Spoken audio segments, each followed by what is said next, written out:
नमस्कार दर्शकों, आप सभी का स्वागत है आपके पसंदीदा कार्यक्रम द रिच शो में। दर्शकों, हाल ही में भारतीय सरकार द्वारा अपना वित्तीय बजट जो कि माननीय वित्त मंत्री निर्मला सीतारमण जी द्वारा पेश किया गया, जिसमें अहम बिंदु गरीबी, महिलाओं व युवाओं पर केंद्रित ध्यान दिया गया। तो इसी पे हम जानेंगे कि आखिर आम लोगों के क्या विचार है और हमारी चर्चा का विषय भी रहेगा बजट व आम जनता।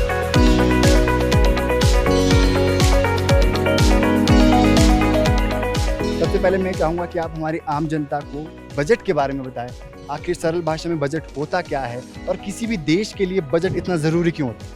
देखिए, बजट अगर हम एक लोकल लैंग्वेज या आपको एक सरल भाषा में बताऊं तो इसका मतलब है जैसे आप घर में एक एम्प्लॉयड पर्सन है, आपके घर पे आता है, मतलब फादर है जैसे आपके, उनकी सैलरी है, फिर आप सैलरी डिवाइड करते हैं कि मेरे को आधा इस चीज़ के लिए चाहिए, आधा राशन के लिए, आधा स्कूलिंग के लिए, हाउस होल्ड के लिए, जितना भी सामान वैसे होता है। तो बजट का मेन हमारे को जानना इसलिए ज़रूरी है कि जैसे बजट है, हम टैक्स पे करते हैं तो गवर्नमेंट उसी से बजट बनाती है।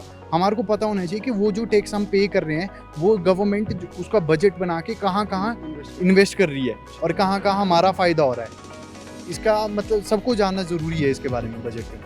रोहित जी, जैसे कि आप युवा हैं, यूथ है, और यूथ को हर साल बजट से एक अलग सी एक्सपेक्टेशन रहती है। आपको क्या लगता है कि इस साल के बजट से यूथ को क्या क्या फ़ायदा हुआ है और कैसे इसे बेहतर किया जा सकता है? देखो, इस बार का बजट जितना मैंने पढ़ा है, क्योंकि अभी 1-2 दिन पहले ही आया था, तो जितना मैंने पढ़ा है उसमें यूथ के लिए मुझे काफ़ी अच्छा लगा। जैसे स्किल्स एंड डेवलपमेंट पे काफ़ी काम किया जा रहा है और इनिशिएटिव्स इतने सारे लिए जा रहे हैं स्किल्स के लिए। और ज़रूरी नहीं कि आप अगर स्किल्ड हो तो आपको गवर्नमेंट जॉब ही मिले, आप अपना बिजनेस खोल सकते हैं जिससे आप और किसी को एम्प्लॉयमेंट जनरेट कर सकते हैं। तो स्किल्ड होना बहुत ज़रूरी है। तो वो इनिशिएटिव हाँ, एजुकेशन लोन, जैसे डोमेस्टिक में आप पढ़ना चाहते हो विद इन इंडिया में, ओवरसीज़ के लिए तो मैंने पढ़ा नहीं उसमें कि है, विद इन इंडिया जो डोमेस्टिक में आपको 3% या कुछ परसेंट पे आपको उसमें छूट मिलेगी लोन्स के लिए, एजुकेशन लोन वो हो गया। और इंटर्न्स के लिए जो गवर्नमेंट इंटर्न्स के लिए फैसिलिटीज़ दे रही है, अपना 1503 इंस्टॉलमेंट्स में देगी, वो इनिशिएटिव काफ़ी अच्छा लगा मुझे। और EPFO जो कंट्रीब्यूशन होता है एम्प्लॉयज़ का, वो उसमें से कुछ रिबेट मिलेगा, उसमें भी मेरे को काफ़ी अच्छा लगा। तो यूथ के लिए काफ़ी अच्छी चीज़ है। रोहित जी, इस साल के बजट में जो अहम फोकस किया गया है, महिलाओं के ऊपर भी बहुत ज़्यादा फोकस किया गया है, वुमेन एम्पावरमेंट को बढ़ाने के लिए फोकस किया गया है। तो उसके बारे में थोड़ा सा आप हमारे दर्शकों को बताएं। जी देखो, हमारे जो विमेंस हैं उनका काफ़ी अच्छा रोल है और होना भी चाहिए। विमेंस के लिए गवर्नमेंट ने जो इनिशिएटिव्स लिए हैं, जितना मेरे को पता है, जैसे हॉस्टल पीजीज वगैरह बोले हैं गवर्नमेंट ने निकालने, क्योंकि जो है एम्प्लॉयमेंट्स जनरेटेड है जो गवर्नमेंट ने करी है वो बाहर है, आउट ऑफ स्टेट है, किसी के जो घर से बहुत दूर रहते हैं, तो उनकी सिक्योरिटी के लिए भी उन्होंने हॉस्टल्स वगैरह खोलने के लिए कराई, ताकि वहाँ पे सिर्फ गर्ल्स हो तो उनकी सिक्योरिटी भी होगी और सेफ्टी भी फील होगा, तो वो खुल के पार्टिसिपेट कर सकते हैं सब चीज़ों के। और साथ ही जो हमारी सरकार ने वुमेन्स को जो प्रॉपर्टी टैक्स है उस पर भी रिडक्शन करने के लिए कहा है, उससे आपको क्या लगता है कि महिला सशक्तिकरण के लिए कितना फ़ायदा हो सकता है? बिल्कुल है। देखो, जो स्टैम्प ड्यूटी करी है इन्होंने, रिबेट करा है इसमें वुमेंस के लिए, जो अगर प्रॉपर्टी वुमेंस ले रही है तो उसमें स्टैम्प ड्यूटी कम लगेगी एज़ कम्पेयर टू दूसरों के। तो वो भी अच्छा इनिशिएटिव है कि अपना घर अपने नाम पे होगा तो अच्छा भी लगेगा, वो वाली चीज़ें। और गोल्ड, जैसे गोल्ड सिल्वर है, उसमें भी काफ़ी अच्छा उनको कस्टम ड्यूटी फ्री कर रही है। प्लेटिनम है, बकायदा बहुत सारी चीज़ें हैं जिनमें काफ़ी एम्पावर कर रही है वुमेन्स को। इलेक्ट्रिसिटी में कर रहा है, जैसे वॉशिंग मशीन्स वगैरह हैं, उन्हीं में भी काफ़ी कस्टम ड्यूटी फ्री करी है। तो बजट में अच्छा है। हम साथ ही बात करें गरीबों का, क्योंकि जो गरीब हैं हमारे देश के लिए, उनकी बेहतरी के लिए क्या क्या प्रयास किए गए हैं इस बजट में? गरीबों के लिए जैसे मेरे को एक योजना पता है, हाँ, अन्न योजना, वो थी कोविड में चली थी। तो अब जो इन्होंने इनिशिएटिव लिया कि उसको 5 साल और एक्सटेंड कर दिया, और इसमें अप्रॉक्सीमेटली 80 करोड़ के पॉपुलेशन है जो इसमें बेनिफिशियरी होगी, तो उसके लिए भी काफ़ी अच्छा उन्होंने इनिशिएटिव लिया है। जो PM आवास योजना है, हाँ, आवास योजना है, उसमें भी काफ़ी मेरे को फिगर्स तो नहीं पता है, पर काफ़ी ज़्यादा लोगों के लिए उनमें और इनिशिएटिव लिया उन्होंने कि और उनको आवास मिले और वो अपना पक्का मकान रखें, छत हो, सब कुछ है। तो अच्छी इनिशिएटिव्स आएंगे उन्हें गवर्नमेंट के लिए। कहीं ना कहीं ओवरऑल आप बजट से संतुष्ट नज़र आ रहे हैं? हाँ जी, ओवरऑल ये है, पर ये है यूथ के लिए, जैसे हमारा बजट बनता है जब, तो बहुत सीक्रेसी में बनता है ताकि वो लीक ना हो जाए स्टॉक मार्केट में, क्योंकि अप डाउन उसकी वजह से हो सकते हैं। तो वैसे ही इतनी सीक्रेसी में हमारा बजट बन रहा है, तो इतनी सीक्रेसी में हमारा जो एजुकेशन सिस्टम है वो भी काम करे। कि जैसे आजकल एसएससी ले लो, यूपीएससी ले लो, या अदर बोर्ड्स जो भी हैं जो पेपर करवाते हैं, उनकी जो है पेपर लीक होने के काफ़ी केसेस आ चुके हैं। जैसे यूथ को काफ़ी डिसअपॉइंटमेंट होती है कि इतनी मेहनत करो उसके बाद भी वो लीक हो जा रहा है पेपर, और फिर दोबारा मैंने, तो मेरे को लगता है कि उसी सीक्रेसी में पेपर्स एजुकेशन सिस्टम भी चलना चाहिए। तो कहीं ना कहीं यूथ्स कहीं ना कहीं इस बजट से खुश तो नज़र आ रहे हैं, पर कहीं ना कहीं उनकी जो एक डिमांड नज़र आ रही है, जो हाल ही में जो हमारे देश में पेपर लीक के मामले नज़र आ रहे हैं, उसे सुधारने का प्रयास एक यूथ के द्वारा मांग की जा रही है। देखिए, जो बजट हमारा अभी आया है उसमें जो लास्ट ईयर था उसमें से कुछ अभी टैक्स स्लैब ये चेंज करी है गवर्नमेंट ने जो करी है। तो अभी मतलब जिनका 7 लाख से ज़्यादा का है, मतलब 5 लाख से 7 लाख के बीच में भी है, कुछ मिडिल क्लास पर्सन हैं जिनको मतलब जिनकी अर्निंग 5 से 7 के बीच में है, उनको भी अब टैक्स पे करना पड़ रहा है। तो मुझे लगता है कि कहीं जो मिडिल क्लास हमारी जो है ना, जो मैक्सिमम टैक्स पेयर जो हमारी जनता है वो मिडिल क्लास से बिलोंग करती है और वही सबसे ज़्यादा टैक्स पे करती है। तो हमें लगता है कि थोड़ा सा जो हमारी गवर्नमेंट है उसको थोड़ा मिडिल क्लास को ध्यान में रखते हुए ये जो हमारा बजट आया है इसको बनाना चाहिए था, और इसको और हम बेहतर कर सकते थे। उनको थोड़ा सा रिलैक्सेशन देके टैक्स स्लैब्स में, और जैसे अभी मतलब एक लैंड के ऊपर भी जो एक्विजिशन, मतलब हम जो लैंड परचेज करते हैं उसके ऊपर भी मतलब अब इन्होंने क्या कर दिया, जो हमारा प्रॉफिट होगा उसके ऊपर भी हमें टैक्स देना पड़ेगा। तो वहाँ पे भी मतलब मेरे को लग रहा है कि जैसे मतलब या तो हम कमाएं ही कम तो हम कम टैक्स पे कर सकते हैं, अगर हम ज़्यादा कमाएंगे तो ज़्यादा टैक्स पे करना पड़ेगा। तो मतलब जो हमारी जनता जो मतलब जिनकी आमदनी इतनी नहीं है, तो उनको फ्री में ज़्यादा चीज़ें ना दे के हमें थोड़ा सा मिडिल क्लास के बारे में सोचना चाहिए, मेरा ये मानना है। तो कुछ इस वक्त हमारे साथ महिला पर्यटक भी जुड़ चुके हैं और इनसे जानेंगे कि आखिर इनकी क्या विचार है हमारे जो हाल ही में बजट पेश हुआ है। मैम, आपका स्वागत है हमारे कार्यक्रम में। धन्यवाद। बजट के मामले में मैं यही कहूँगी कि बजट अच्छा है, और इसमें कुछ ज़्यादा थोड़ा लेडीज़ की पार्टिसिपेशन और होनी चाहिए। हाँ जी, जैसे कि वो एम्पावर हो सकें, जैसे कि हमारे प्रधानमंत्री जी कहते हैं कि लेडीज़ को के एम्पावरमेंट की बात करते हैं। इसमें मेरा एक आइडिया था कि जैसे रात में लेडीज़ जाती हैं, उनको ज़रूरत पड़ती है एयरपोर्ट से घर तक जाने के लिए, या घर से एयरपोर्ट तक जाने के लिए, ऑफिस तक जाने के लिए, रात में नाइट ड्यूटीज़ होती हैं, तो उनके लिए कुछ ये सेफ्टी के लिए करना चाहिए। और मेरा ये विचार है कि अगर कैब्स में जो लेडीज़ ड्राइवर होंगी तो वो ज़्यादा उनके लिए बेनिफिशियल होगा, और इसके अलावा एम्प्लॉयमेंट भी उनको मिलेगी और उनकी सिक्योरिटी भी बहुत रहेगी। तो मुझे लगता है कि कुछ इस पर विचार होना चाहिए, और इससे डेली यूज वाली चीजें जो लेडीज की, हाँ, डेली यूज वाली जो अभी हाल ही में जो वर्तमान सरकार द्वारा जो हाँ। गोल्ड और जो सिल्वर जिसके लिए सिल्वर महिला गोल्ड है। उसमें कस्टम ड्यूटी कम कर दी गई है। हाँ, तो वो भी लेडी का काफी पर्पस होता है उसकी शादी के साथ ही लिंक होता है, हाँ। ज्यादा मेन तो हाँ, तो कहीं ना कहीं महिला उससे भी खुश होगी, क्योंकि जो हाँ। कस्टम ड्यूटी है वो कम कर दी गई है। हाँ। उससे भी कहीं ना कहीं महिला खुश नजर हाँ, आती है। हाँ, तो ये है। तो ये मतलब कुछ जो हमारी घरेलू चीज़ें हैं, जिसको जैसे हमारी किचन की कुछ ऐसी चीज़ें हैं, तो जैसे गैस वगैरह है, तो मतलब अभी मैं आपको हमारे, बताना चाहूंगा, अभी वॉशिंग मशीन और फ्रिज में भी जो कस्टम ड्यूटी है उसमें भी कम कर दिया गया है। हाँ, तो ये तो मतलब अच्छी बात तो है। कहीं ना कहीं हाँ, कुछ अच्छे जो Cooking range जो पॉइंट्स है, भी है जो हाँ, इस बजट की नजर आ रहे हैं। हाँ, जी। तो बस थोड़ा सिक्योरिटी पॉइंट जी। ऑफ व्यू से और थोड़ा बजट में हो तो ये बहुत अच्छा है। तो कहीं ना कहीं महिलाएं खुश भी नजर आ रही है, और जो इनका अहम बिंदु है जो वुमेन सेफ्टी के साथ साथ जो वुमेन एम्पावरमेंट है उस पर भी फोकस किया जाए, ताकि ये बजट और बेहतर महिलाओं के लिए हो सके। जो मिडिल क्लास फैमिली की जो टैक्स स्लैब भी चेंज किया गया है, आप क्या उससे संतुष्ट हैं? हाँ, टैक्स स्लैब में देखो जो किया है इन्होंने, थोड़ा बहुत बेनिफिट तो दिया है, लेकिन जिस हिसाब से इन्फ्लेशन बढ़ रही है उस हिसाब से कंपनसेशन नहीं है जी। मतलब पिछले साल भी 7 लाख तक के लिए इन्होंने माफ़ कर दिया था, इस साल भी 7 लाख, भी इन्फ्लेशन तो आ गई है ना, तो 7 लाख का आप 8 लाख 10 लाख भी कर सकते थे।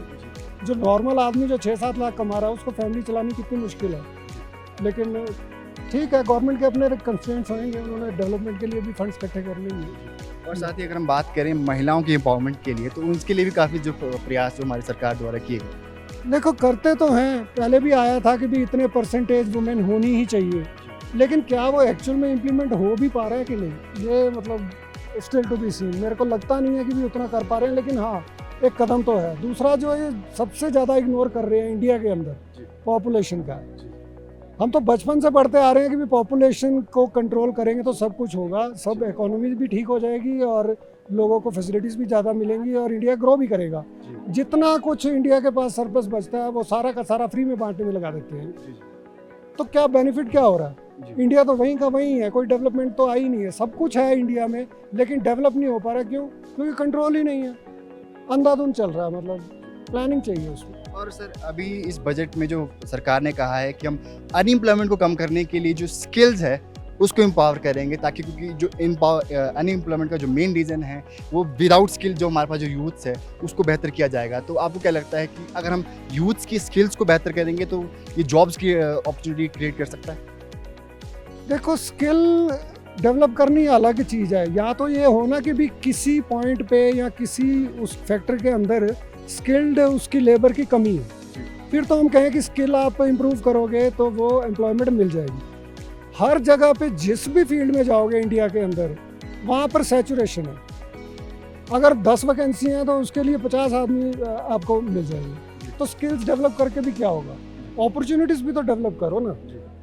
ये तो साइमल्टेनियस चलना पड़ेगा। ये तो देखो गवर्नमेंट ने तो बोलना ही है कि हम ये कर देंगे, हम वो कर देंगे, हर बार बोलते हैं, लेकिन होता क्या है आपको भी पता है, मुझे भी पता है। तो कहीं ना कहीं और अपॉर्चुनिटीज़ क्रिएट करने को हमको प्रयास करना पड़ेगा। और बिल्कुल करना पड़ेगा। ये सिर्फ ये सड़कें बना बना के ही नहीं होगा। ठीक है, सड़कें बन रही हैं, बहुत अच्छी बात है, लेकिन और भी तो वेन्यूज ढूंढने पड़ेंगे ना, जहाँ ये आप जैसे ही अब पढ़ के निकल रहे हैं और जब काम करने को ही नहीं है तो वो क्या करेंगे? बहुत मुश्किल हो जाती है। कहीं ना कहीं आज जनता इस बजट से खुश भी है, नाराज़ भी है। और एक बहुत ही अच्छी बात कही कि जो अगर हमने शहरों को आगे ले जाना है तो वहाँ को उनका इंफ्रास्ट्रक्चर बेहतर करना होगा। और हम आशा करते हैं कि इस बजट से सरकार इस जो शहरों का जो इंफ्रास्ट्रक्चर उसे बेहतर करेगी, ताकि जो ग्रामीण क्षेत्र से हमारे जो शहरों में जनसंख्या आ रही है उन्हें एक अच्छा जीवन व्यतीत करने के लिए मिल सके। भारत सरकार द्वारा जो बजट पेश किया गया है, क्या आप उसे सुनिश्चित है और किस तरह से इसे बेहतर किया जा सकता है? बहुत ਧੰਨਵਾਦ ਡੀਡੀ ਦੂਰਦਰਸ਼ਨ ਹਿਮਾਚਲ ਦਾ ਪਹਿਲਾਂ, ਤੇ ਜੋ ਤੁਸੀਂ ਅੱਜ ਲੋਕਾਂ ਦੇ ਮੁੱਦੇ ਉਠਾਉਂਦੇ ਹੋ, ਲੋਕਾਂ ਦੇ ਜੋ ਵਿਊ ਲੈਂਦੇ ਹੋ, ਤੇ ਜਿਹੜਾ ਅੱਜ ਬਜਟ ਪੇਸ਼ ਕੀਤਾ ਕੇਂਦਰ ਸਰਕਾਰ ਨੇ, ਤੇ ਮੈਂ ਤਾਂ ਪੰਜਾਬ ਦੀ ਗੱਲ ਕਰੂੰਗਾ। ਪੰਜਾਬ ਤੋਂ ਮੈਂ MLA ਹਾਂ, ਲੁਧਿਆਣਾ ਈਸਟ ਤੋਂ, ਦਲਜੀਤ ਸਿੰਘ ਗਰੇਵਾਲ, ਭੋਲਾ ਗਰੇਵਾਲ। ਔਰ ਜੋ ਪੰਜਾਬ ਵਾਸਤੇ ਆ ਤੇ ਕੇਂਦਰ ਹਮੇਸ਼ਾ ਵਿਤਕਰਾ ਕਰਦੀ ਆਈ ਹੈ, ਔਰ ਸ਼ੁਰੂ ਤੋਂ ਅੱਜ ਤੱਕ ਜਿੰਨੀਆਂ ਸਰਕਾਰਾਂ ਆਈਆਂ ਕੇਂਦਰ ਦੇ ਵਿੱਚ ਪੰਜਾਬ ਨਾਲ ਹਮੇਸ਼ਾ ਵਿਤਕਰਾ ਕਰਦਾ ਹੈ। ਜਦ ਕਿ ਸਭ ਤੋਂ ਵੱਡਾ ਯੋਗਦਾਨ ਪੰਜਾਬ ਦਾ ਵਾ ਦੇਸ਼ ਨੂੰ ਤਰੱਕੀ ਤੇ ਲਿਜਾਣ ਵਾਸਤੇ। ਜੇ ਆਜ਼ਾਦੀ ਦੀ ਗੱਲ ਕਰਦੇ ਹਾਂ, ਸਭ ਤੋਂ ਵੱਡਾ ਯੋਗਦਾਨ ਪੰਜਾਬੀਆਂ ਦਾ ਆਜ਼ਾਦੀ ਲਿਆਉਣ ਵਾਸਤੇ।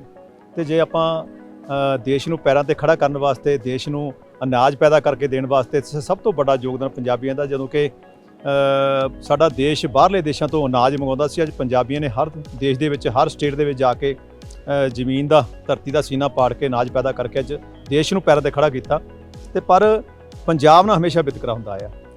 ਪੰਜਾਬ ਵਾਸਤੇ ਜਿਹੜੇ ਕੇਂਦਰੀ ਬਜਟ ਅੱਜ ਪੇਸ਼ ਹੋਇਆ ਤੇ ਉਹਦੇ ਵਾਸਤੇ ਪੰਜਾਬ ਨੂੰ ਕੁਝ ਨਹੀਂ ਦਿੱਤਾ ਗਿਆ। ਪੰਜਾਬ ਦੀ ਗੱਲ ਕਰਦੇ ਆ, ਪੰਜਾਬ ਦੇ ਅੱਜ ਫੰਡ ਜਿਹੜੇ ਸਾਡੇ ਹੱਕ ਬਣਦਾ ਉਹ ਰੋਕੀ ਬੈਠੇ ਨੇ, ਔਰ 1000 ਕਰੋੜ ਰੁਪਈਆ ਉਹ ਫੰਡ ਰੋਕਿਆ ਹੋਇਆ ਵਾ।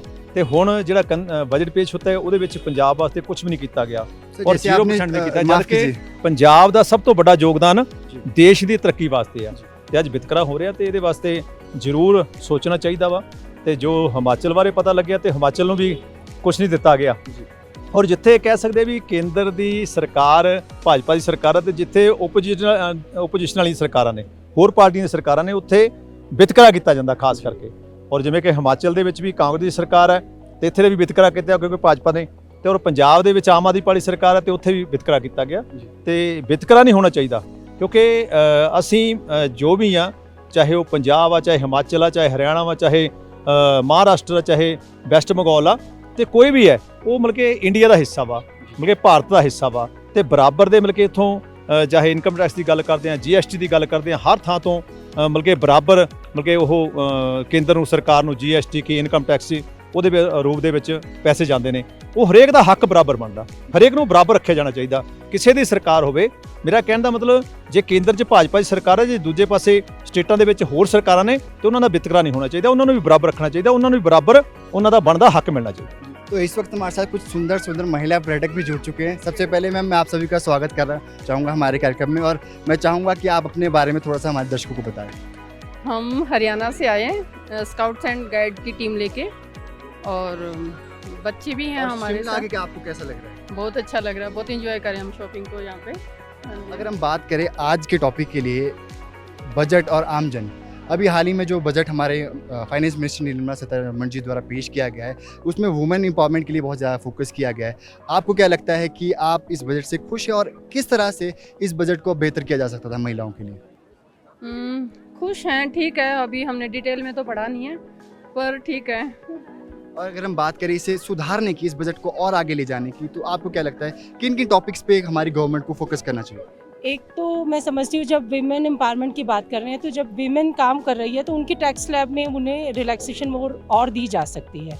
प्लस एक हम ये समझते हैं कि जो अभी सुप्रीम कोर्ट की ओर से भी आया है कि इस पर कंसिडरेशन होनी चाहिए कि मंथली साइकिल के बारे में, तो मंथली साइकिल के हिसाब से अगर फीमेल की vacations on this particular days उन्हें वो ज़रूर डालना चाहिए। बिकॉज आप समझ सकते हैं कि सेम बर्डन फैमिली का और वर्किंग वुमेन का डबल बर्डन तो होता ही, डबल मायने आई थिंक ट्रिपल बर्डन रहता है। तो इस तरीके की जो उनके पर्सनल इश्यूज़ हैं और जो पर्सनल स्टेटस पे जब एक वीमेन की बात की जाती है, मातृशक्ति हम सिर्फ कहते रहते हैं, उस चीज़ को कंसीडर करने में और उस चीज़ को पहचानने में उसमें अभी बड़ा फ़र्क है। क्योंकि देखो, बच्चों को संभालना, फिर जॉब भी करना, फिर हमने अपने देश को अगर एम्पावर्ड करना है तो उनकी इंटेलिजेंस को यूज़ ज़रूर करना है। तो ये भी नहीं कर सकते जो कि अब तक चला आ रहा है कि फ़ीमेल ऐसी पोजीशन पर घर बैठ जाएं, वो रेस्ट करें, और लेकिन उसके लिए हमें ये है कि उनके साथ साथ उनका इंटेलिजेंस कैसे यूज़ करना है, इसके लिए हमें रास्ते ज़रूर खोलने चाहिए। हमें देखना चाहिए कि वीमेन को कैसे और तरीके से हम उनकी स्ट्रेंथन किया जाए, और या उनकी इंटेलिजेंस को हम कैसे यूज़ करें, वो मैं समझती हूँ। साथ ही इस बजट में सरकार ने कहा है कि जो गोल्ड और सिल्वर है उसमें भी जो कस्टम ड्यूटी है उसको 15% से 6% कर दिया, तो उससे महिलाएं कितनी खुश नजर आती है? काफ़ी खुश है महिलाएं, उससे खुश है। और ये एक उसके लिए वी आर रियली थैंकफुल कि हाँ, ज्वेलरी का शौक भी रहता है, प्लस ज्वेलरी ज़रूरी भी है, और ये एक उनकी पर्सनल प्रॉपर्टी होती है। तो उसके लिए हम वी आर थैंकफुल कि गवर्नमेंट ने वो काम किया है और डाउन आए। बिकॉज एकदम से जो हाइक मिला था उस तरीके से तो डाउन नहीं आया। ये वो बात है वैसे कि आप 150 की चीज़ को 100 करके फिर आप 80 पर ला रहे हैं, पर हाँ थोड़ा सा डाउन किया है तो एक रिलैक्सेशन है। लेकिन पिछले समय से जिस तेज़ी से बढ़ी हैं चीज़ें, उस पर थोड़ी रोक लगनी चाहिए, क्योंकि महंगाई लगातार बहुत बढ़ी है। साथ ही सरकार ने ये भी कहा है कि अगर कोई महिलाएं प्रॉपर्टी लेती है तो उसमें स्टैम्प ड्यूटी को भी कम किया जाएगा। आपको क्या लगता है ये महिलाओं को अपना घर, अपना अधिकार जमाने के लिए, अपना राइट लेने के लिए किस तरह का प्रयास है? बहुत ज़रूरी है, बहुत ज़रूरी है, जब तक फीमेल के पास अपना घर नहीं बनता। क्योंकि देखिए अभी हार्डली 10% मैं तो समझती हूँ, लेकिन बहुत से बैकवर्ड एरियाज़ हैं, अभी पूरी तरह से फीमेल जो है अपनी पोटेंशियल यूज़ नहीं कर पा रही है, क्योंकि उसे अभी तक घर की बहुत सारी रिस्पॉन्सिबिलिटीज़ देख रही हैं। अगर आपने उनको रियली एम्पावर्ड करना है तो वो चीज़ों पर आपको काम करना पड़ेगा। और आप जो उनका इस तरीके से अगर हम जब तक, क्योंकि वो तब तक डेवलप कंट्री आप कह ही नहीं सकते जब तक हम बराबर में काम नहीं करेंगे। सिंपली इक्वालिटी ज़रूरी है। सर आपका बहुत बहुत स्वागत है हमारे कार्यक्रम में, और मैं चाहूँगा कि सबसे पहले आप हमारे दर्शक को अपना नाम बताएं और कहाँ से संबंध रखते हैं। मेरा नाम जोगिंदर सिंह है और मैं दिल्ली से संबंध रखता हूँ। मेरा रेजिडेंस सब कुछ दिल्ली में ही है। मैं तो यहाँ पर, मेरे यहाँ पर रिलेटिव रहते हैं इन लॉ की तरफ से, उनका कोई फैमिली फंक्शन था तो मैं यहाँ अटेंड करने के लिए आया था। और कैसा लग रहा है सर अभी जो वर्तमान का जो मौसम है शिमला को, कैसा लग रहा है? अब देखिए, अब हमारी फैमिली सारी अपने अपने घर में है और फंक्शन में बिजी है, लेकिन मेरा दिल नहीं माना। मैंने कहा यार मैं खाली बैठा हूँ, क्यों ना रिज की तरफ चला जाए। नॉर्मली मैं इतना वॉक करता नहीं हूँ, अवॉइड करता हूँ, क्योंकि यहाँ पर जो ऊपर चढ़ने के उतरने के साधन हैं वो बड़े लिमिट हैं और ख़ुद हमें पर्सनली अपने थ्रू जाना पड़ता है, जो मेरी जैसे में आके मुझे ये कवर नहीं मैं कर पाता। लेकिन फिर भी मैंने कोशिश करके ऐसे रास्ते ढूंढे कि जिसमें प्लेन रास्ते के थ्रू मैं रिज तक पहुंच सकूं और थोड़ी सी ठंडी हवा खा सकूं जाके। तो जैसे कि आज जो हमारा टॉपिक है बजट पर आम जनता का क्या विचार है, क्या वो इस बजट से संतुष्ट हैं, और आपको क्या लगता है कि इस बजट से आपको क्या क्या फ़ायदे नज़र आ रहे हैं? ऐसे है कि सर ये बजट हर गवर्नमेंट पेश करती है जो सेंटर में है, वो हर साल बजट आता है। हर साल हर गवर्नमेंट का कोई ना कोई एम होता है कि हाँ यार हम इस बारी इस तबके को इस फील्ड में लोगों को आगे करें। तो ये एक उनकी अपनी पॉलिसी है। इससे बजट का कोई लोग खुश भी होते हैं, कुछ लोग नाराज़ भी होते हैं। अब जस्ट लाइक मैं पढ़ रहा था या न्यूज़ सुन रहा था, वो जैसे अब स्टेट में देखें, हमारे हिंदुस्तान के अंदर इतनी स्टेट्स हैं जिसके अंदर उनका खाली 2 लोगों को उन्होंने बेनिफिट शो किया। एक स्टेट थी आंध्र प्रदेश, एक स्टेट थी बिहार। बाकी स्टेट के हाथ में कुछ भी नहीं आया। अब जब बाकी स्टेट में बोला कि भाई ये क्या है, तो बोलते हैं जी हम सबका नाम नहीं ले सकते, लेकिन देते हम सबको बहुत कुछ है। जबकि मैं हिमाचल में आया तो मेरा यहाँ से इंटरेक्ट ऐसे था कि हिमाचल का पीछे जो हिमाचल में ऐसी ट्रेजिडी आई थी तो उसमें काफ़ी नुकसान हुआ, और मैंने काफ़ी लोग टाइम से टीवी पे भी देख रहा था, और हमें सुन के पढ़ के बड़ा बुरा लग रहा था कि लोगों की हालात कितने ख़राब हैं। जबकि मेरे इलाज भी यहीं रहते हैं, तो एक तक तो मेरा भी एक इनकी तरफ से अट्रैक्शन था। बट जब भी मैं न्यूज़ पढ़ता था तो हिमाचल से सेंटर में जब एप्लीकेशन जाती थी, रिक्वेस्ट जाती थी कि सर आप हमें पैसे दो, हमारे पास है नहीं है, लेकिन कोई सेंटर का रुख बढ़िया नहीं था। उसी के लिए मैं वो न्यूज़ से ही पढ़ के बात कर रहा हूँ, कोई मैं कोई पॉलिटिकल तो बंदा है नहीं हूँ। और अभी सरकार ने कहा भी है कि वो हिमाचल प्रदेश में जो प्राकृतिक आपदा आई थी उसके लिए मदद स्पेशल जो पैकेज दिया जाएगा। मैंने अभी आज ही न्यूज़पेपर पढ़ा सुबह, तो उसके अंदर था कि सुक्खू साहब ने बोला कि सर हमें बड़ी उम्मीद थी कि हमने इतनी रिक्वेस्ट डाली थी कि भाई चलो हमें उस टाइम नहीं मिला, हो सकता है कि बजट के अंदर आके हम लोगों को हमारी कुछ हेल्प हो कि हम अपने प्रदेश को और आगे बढ़ा सकें। लेकिन वो उनकी जो बातों से पता लगा पढ़ के कि वो खुश नहीं थे, कि उनको लगता है कि हमें कुछ भी नहीं मिला, हम वैसे के वैसे खाली रह गए, अब जो कुछ करना है हमने अपनी कोशिश से ही करना है। अगर हम बात करें सर आम लोगों की, तो उसमें जो टैक्स स्लैब उसमें चेंज किया गया है। अभी जो टैक्स स्लैब न्यू बने हैं 0 से 3, 6 से 3 से 7 में, आपको क्या लगता है इससे आम जनता को क्या फ़ायदा होगा? सर आम जनता का देखो जी, मैं ये कह सकता हूँ कि आम जनता को वैसे भी 5 लाख तक टैक्स की कोई उसको टैक्स लगता ही नहीं है। अगर वो 5 का भी 7 भी हो जाए तो क्या फ़र्क पड़ता है। लेकिन जिनकी taxable income 10 lakh and above है, हर आदमी को आजकल ये कहते हैं जी आप आगे बढ़ो, इनकम को जनरेट करो। अगर वो अपनी इनकम जनरेट करता है 10 लाख से ऊपर में, उसको कोई बेनिफिट नज़र नहीं आता। अगर ये स्टैंडर्ड डिडक्शन को 1.5 लाख की थी, अगर 250 कर देते, इससे गवर्नमेंट को ये फ़ायदा होता कि स्टैंडर्ड डिडक्शन में हमेशा आपके जो इन्वेस्टमेंट होती हैं वो गवर्नमेंट की पॉलिसीज़ में लगती हैं, जस्ट लाइक इंश्योरेंस कंपनी में लगती है, म्यूचुअल फंड में लगते हैं, और भी एनी अदर हैं, तो उससे गवर्नमेंट के पास ज़्यादा मनी जनरेट होती। लेकिन उन्होंने कोई इसी में कुछ किया ही नहीं, डेट ही रहने दिया।